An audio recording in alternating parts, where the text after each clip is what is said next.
So, Gemini, your week beginning the 1st of September sees Uranus in your sign go into its annual retrograde. And initially, this will be in Gemini through to the end of the first week of November. If you have been trying some really fresh approaches recently, don't get too frustrated if they're not quite working out. The link with Pluto is sensational still, even if that too is in retrograde. It's just that you may need to bide your time to a degree, because Saturn, the planet which governs time in general, has inversed back into the part of your chart that's very much to do with big life responsibilities. Whether it's about older parents, whether it's about kids, your work, whether you're wanting to set up your own enterprise, whether you're wanting to raise your profile and achieve greater acclaim professionally, Saturn suggests through to the middle of February next year, you could achieve some very big breakthroughs, but I do feel you're going to have to work at it and be very disciplined to seize the golden prize. Now on Tuesday, Mercury, your ruler, exits a part of your chart which it's been in since late June, which is actually very redolent of the energies of your sign. Quick communication, the third house.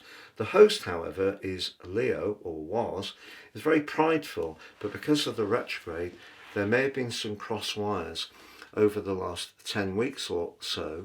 So Mercury returning to Virgo, the other sign it influences along with yours, just gives you a chance to just take stock a little bit and maybe pause. Mercury in the fourth house is not so easy, because the fourth house is about emotion. Mercury can be about how we think. The two don't always naturally go together.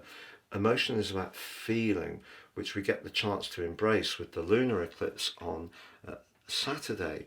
But what I would say, if there is or are some delicate issues that do need to be discussed, and it might be about where you live, who you live with, a family matter, just let the emotional dimension inform your self-expression, because if you try to use your mind only, your intellect, it may make it difficult for the conversation or the opportunity to really flow. Now, I mentioned already to you about Uranus going retrograde.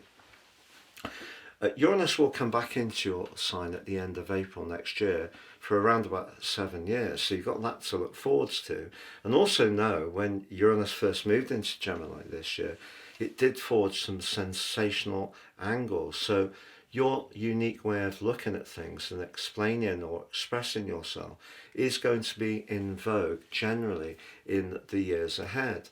But the lunar eclipse at the end of this week echoes the energy of that Saturn retrograde.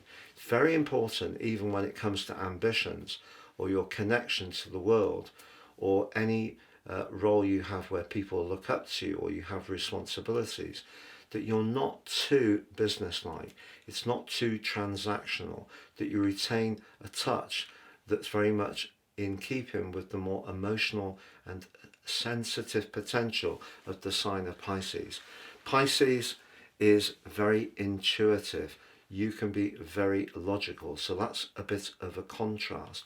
And with Saturn in that part of your situation, if you stay only with the logic and the ambition, Saturn can be very much to do with hard work, discipline and so on, you may miss opportunities because you're not picking up the vibe. So very, very important to stay instinctive over the next 5-6 months with the backdrop of this lunar eclipse, but also Saturn inversing in your sector of success and responsibility. Please join me at my new website at www.patrickarundell.com.